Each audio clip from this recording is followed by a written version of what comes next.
বন্ধুরা যারা বলতেছেন যে শশা আবাদ করতে পারতেছি না বা শশা আমি বেশি ফলন পাচ্তেছি না, হয় আপনারা পারতেছেন না, কারণ আপনারা সঠিক পদ্ধতিতে আপনারা শশা আবাদ করতে পারতেছেন না, এই জন্য আপনারা ফলন পাচ্তেছেন না।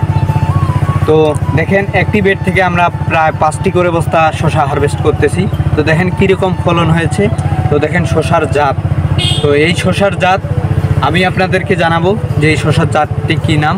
তো আমাদের এই শশার জাতটির নাম হচ্ছে মেসি 10, এশিয়ার মেসি 10। শশা লাগালেই হবে না, শশার জাত সম্পর্কে জানতে হবে।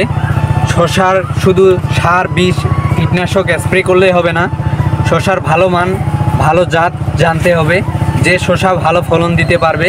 এর মধ্যে হচ্ছে মেসি 10 সবচেয়ে ভালো।